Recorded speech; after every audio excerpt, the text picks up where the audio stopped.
All right. Well, thank you. Thanks for joining me today. I've been with Magnify since 2004. I started as our resident staff development director and then became executive director in 2008. And so basically, I joined shortly after we opened our doors in January of 2004. So I've been with the organization almost since the beginning. And I will go ahead and share my presentation now.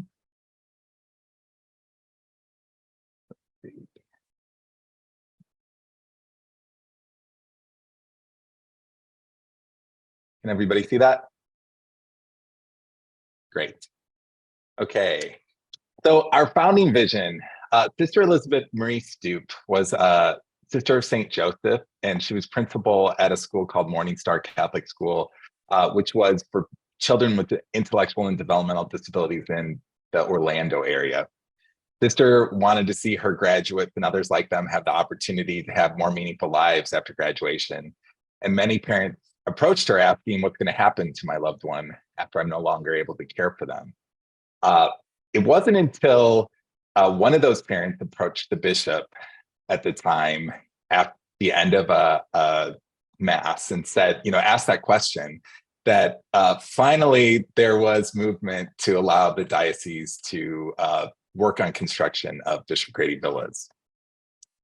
Our mission is to magnify the God-given gifts of people with disabilities.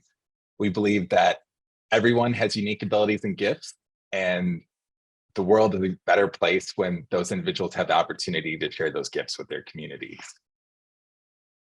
Some of you might have already seen this video, but I'm going to go ahead and play it again for you, for those who didn't. It's kind of an overview of who we are. We shared it and debuted it at our Harvest Ball. One of the things you'll notice is we talk about our transition from the Bishop Grady Villas brand to the Magnify brand. And part of the reason for that was we originally were just a residential community. And so that was our focus. And Bishop Grady Villas as a brand represented that well. But as we grew and began to provide services to people who not only lived in the residential community, but throughout Greater Orlando, for our employment programs and other programs, we decided that brand needed to grow to really embrace and communicate who we were as an organization. So you'll see that theme in this video because this is what we used to debut the new brand at our Harvest Ball Gala. All right, let me know if this is working. Some see disabilities, we see gifts. Great. Bishop Grady Villas is where I started, and we are now Magnified. Being a part of the Catholic organization, it felt like a dream come true. Looking forward to the future.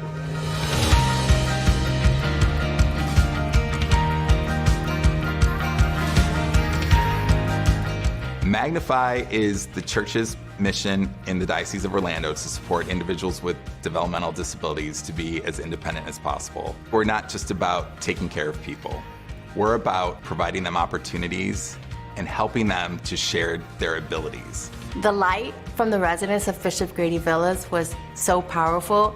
A little seed, a mustard seed of faith, everything just grew. This year, we're excited to expand into 7 counties so that we can really truly serve people who are in need throughout the diocese. We have the easy job. I think that God has already handcrafted a talent in everybody and a calling. So our job is basically to take that calling and connect it with a cause. Most importantly, we're there to be able to tap into the light that that individual has, that talent that they have connected to the employer, so that that then makes this spark. Our Catholic faith is essential to who we are at Magnify. We believe in the dignity of all individuals. We see greatness in them. And because we see greatness in them, they believe in themselves. That purity of heart is just not something you experience until you've been to a place like ours. Their ability to be so close to God has taught me to learn from them and to strive for that kind of more simple and loving faith. Our residents are just one of the most kind-hearted people you'll ever meet. They love everyone. They just love making friends. And I think that's just so beautiful. It's great of a team that we have. I mean, I've heard multiple times from our staff, it's the residents that keep me here. I do cherish the times that you know, we do get to spend together. Guess the same on my part too. All right.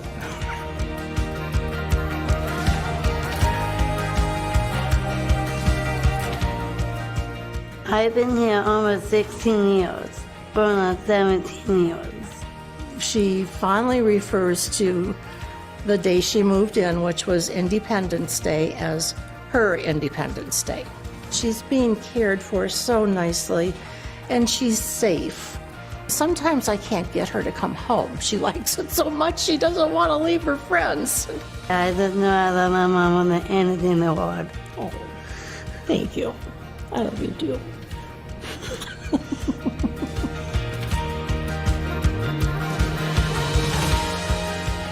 I'm thankful for the opportunity to do great work by serving individuals with disabilities at Magnify. Was welcome right away to the family, which is beautiful. They've changed my life in a way that I really can't put into words.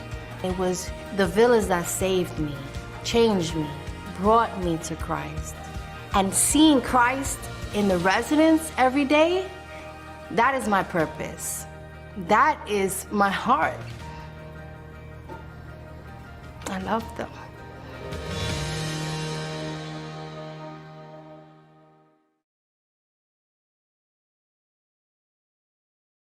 Okay, I'm going to go ahead and share again.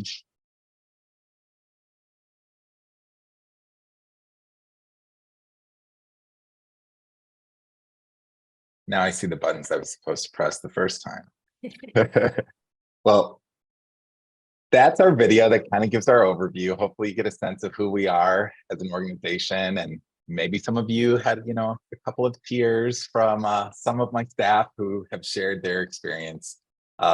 We're proud of the community that has been created because of this combination of individuals that really live and make this their home, and those of us who are invited in to be part of that home and to help facilitate their routines and support them to be as independent and share their gifts out in the community as much as they can.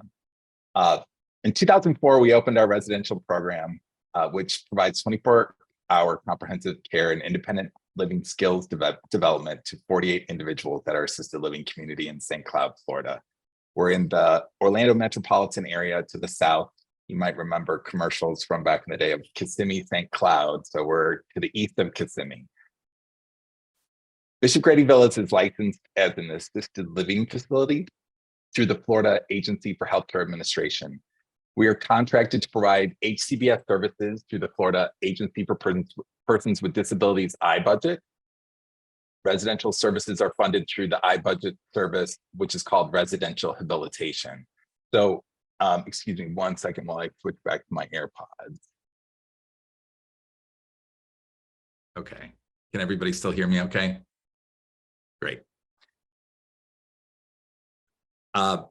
So we're licensed through one state agency, and we are contracted through another one to receive Medicaid waiver funds to provide our services. Assisted living admissions criteria comes with some opportunities as well as some challenges when you're serving individuals with intellectual and developmental disabilities in Florida. Assisted living is designated as one of the settings that can be used to serve people with developmental disabilities through the I-Budget waiver. Residents must be able to participate in activities of daily living and transfer with supervision or assistance as appropriate. And that can include 2 people assisting with transfer, but it can't require any kind of mechanical lifts like a Hoyer lift or things like that. Residents must also not be a danger to self or others, not require 24-hour licensed professional mental health treatment, may not be bedridden, have any stage 3 or 4 pressure sores, or require specific nursing services. There's additional criteria, but that kind of gives the overview, and it does list from this link the specific nursing services that cannot be provided by the assisted living facility. Assisted living is designed to allow individuals to continue to age in place as much as possible. So there are criteria that change if the individual is under hospice so they can remain a resident. It really is dependent on getting the services in that allow them to have their needs met by third parties while still being a resident of the assisted living facility and benefiting from those services that we provide. This is just a quick little video overview of kind of the center of our campus. You probably got a sense of that from our other video, but this kind of gives a sense of our layout. We have 6 resident villas, multi-purpose dining hall. They're all kind of designed in a different format. All of the resident villas, there's 3 men's villas, 3 women's villas. All of them are designed very independently. So the decorations are kind of determined by our residents, and the staff work with them to, set that look for their house. They all are individual rooms with their private bathroom. Residents can decorate their rooms as they like. Many have changed the wall, painted the walls, they put in new flooring, changed the furniture around. We provide some basic furniture, and then many, modify it to, their preference. Our dining hall, which is what you see right in front right now, is where our lunch and dinner is served. We provide breakfast in the homes. Some residents choose to, ask for their dinner to be saved for them or served at a different time. And so there's to-go options for residents who would rather eat in their villa, or they have a work schedule that conflicts with the regular dining times. So there's a lot of options for them to kind of set their own schedule. Dorsey Hall has a full kitchen, commercial kitchen, and then the dining hall and some multi-purpose space, which we can use for classroom activity or other gatherings, also recreational activities. I see a question up there. I'll look at it really quick. Kevin, we will save questions for the end. So. Okay, great. Just want to make sure it wasn't a technical issue. So at Bishop Grady Villas, we serve 48 residents. 42 are HCBS waiver recipients, 4 are full private pay individuals, and 2 are individuals who are on the wait list for services through the iBudget waiver, or may not have had the appropriate documentation to justify their developmental disability was onset before age 18, or they're working through that. So we're providing scholarship support to those individuals while they're trying to access state services. In 2008, we added our employment program. We began providing job placement and on-the-job training for job seekers with disabilities. And actually, let me back that up. Our program was really part of who we were from the very beginning. We were all private funded until 2008. So we provided those services as an integration of our services. But in 2008, we became a contracted provider through vocational rehabilitation, which really allowed us to expand, better serve our residents, but then also move out into the greater community to serve those who lived in their own homes throughout Central Florida. This year, we had anticipated serving 222 adults through the greater Orlando metropolitan area, covering 7 counties. And our residents, as they've aged, their mix of employment has changed. At one time, we had, I think, about 60% of our residents employed. There's been some changes due to the pandemic where some residents who were employed are no longer employed and they're seeking employment again. So right now we have 30% of our residents that are employed. I believe it's like about another 20% who are job seeking currently. And then we have some who have not chosen employment as an individualized goal, and then others who have reached retirement age or have chosen to retire from their employment.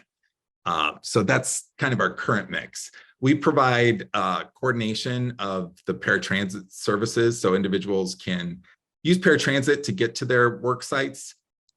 We are able to provide both placement and follow-along support to help them maintain their jobs. And we facilitate schedules at any time of day for them. So we have some residents who are taking paratransit and working at Disney World.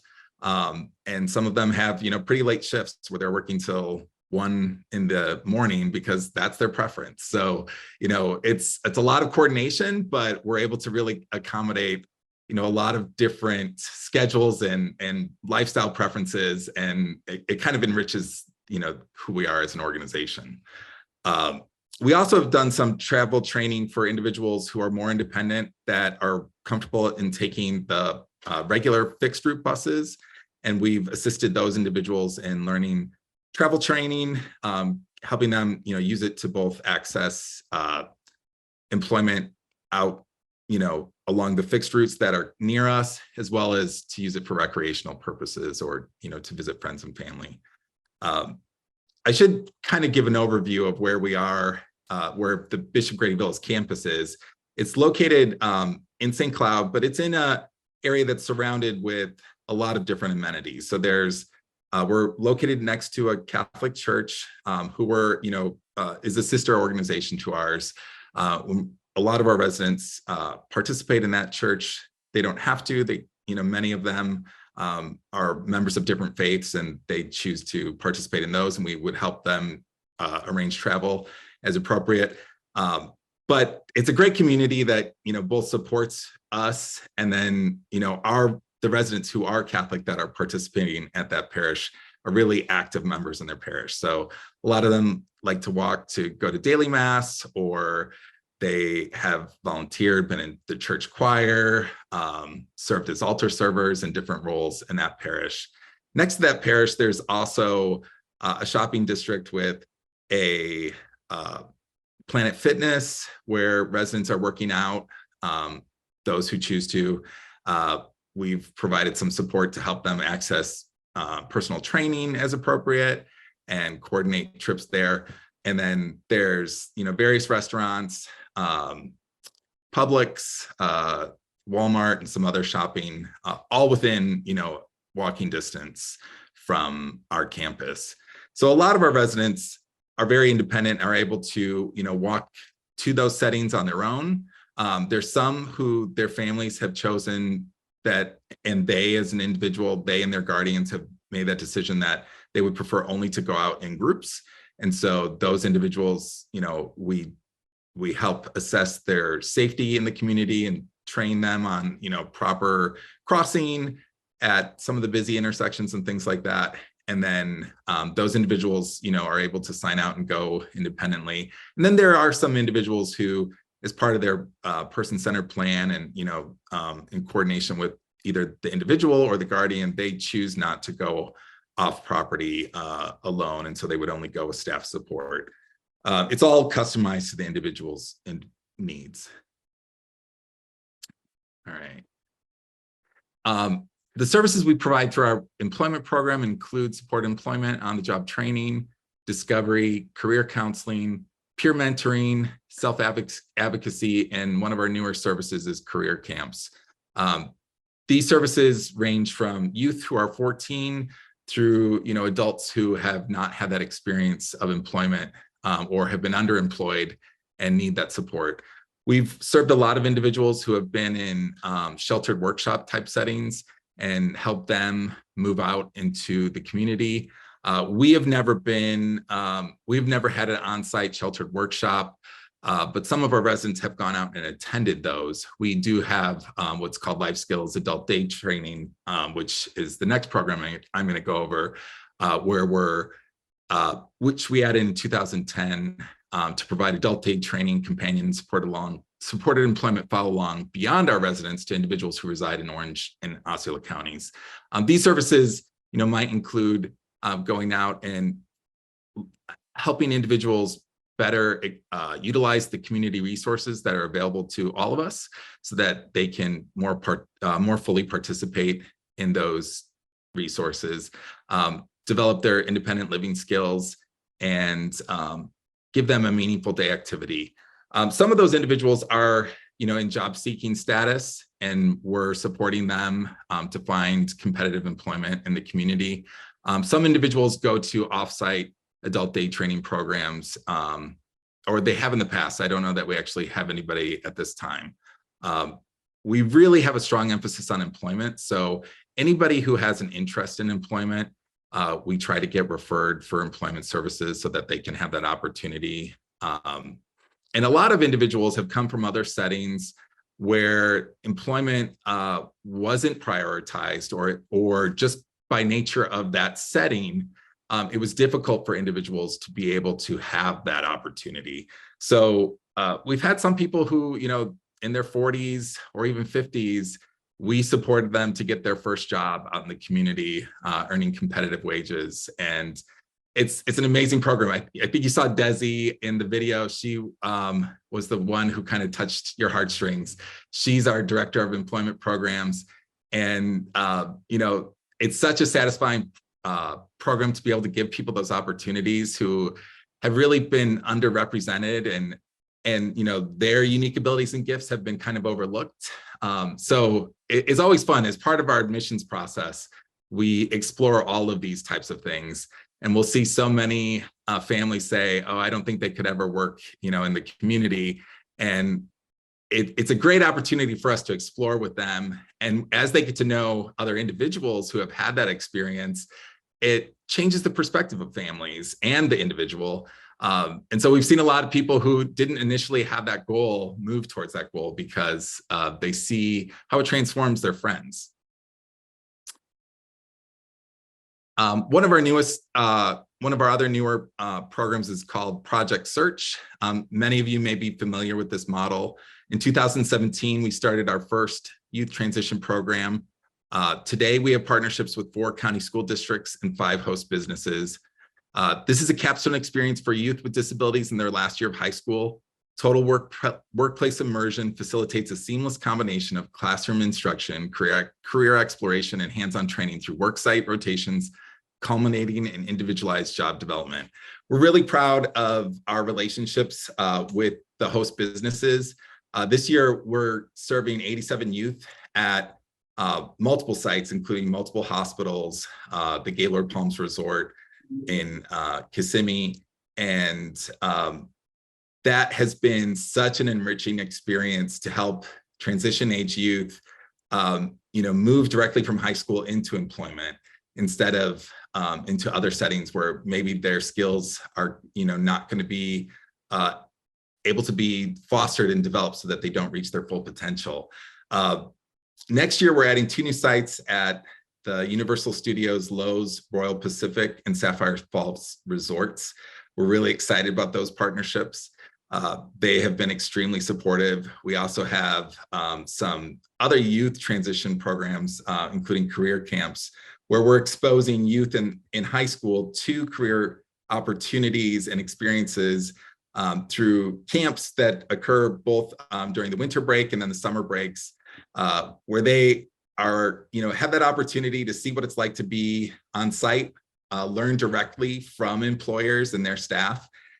The amazing thing about these programs is not only the opportunities that it provides individuals, but how it transforms the cultures at these businesses.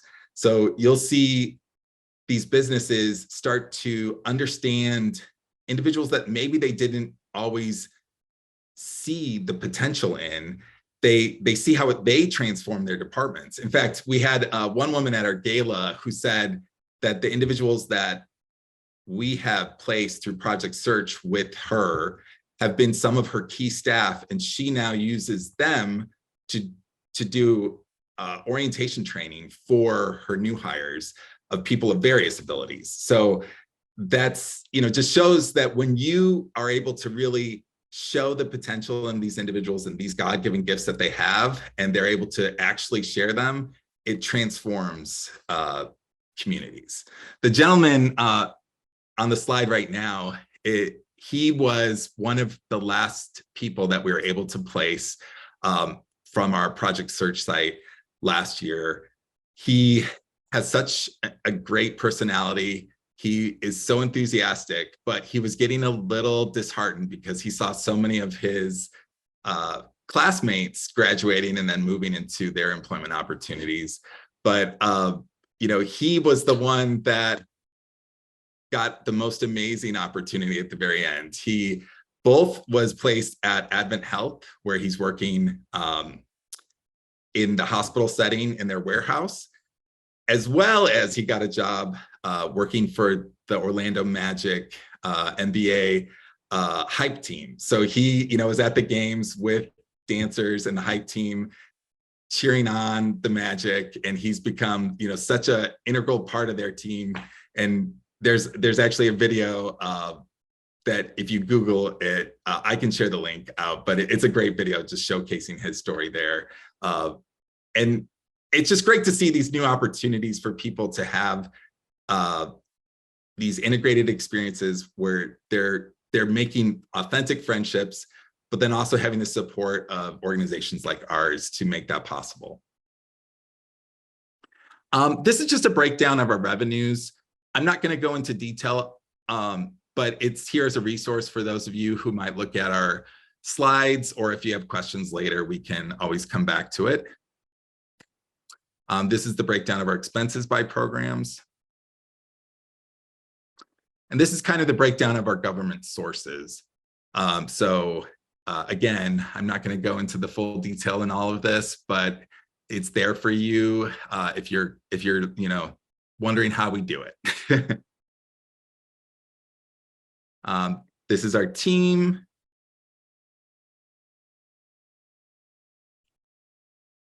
And for future growth, we have over 150 individuals on our wait list.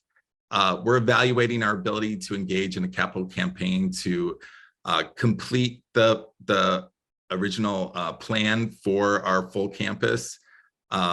So that's something that we haven't been ready to announce, but we're exploring. In addition, we're continuing to grow our community presence. So through the strategic expansion of our employment, life skills, and youth transition programs like Project Search and Career Camp, we continue to provide more opportunities for people throughout metropolitan Orlando. And we're always exploring, the possibility of new service categories as, part of that growth. All right, well, that kind of concludes my presentation. And now I'm happy to take on any questions that you might have.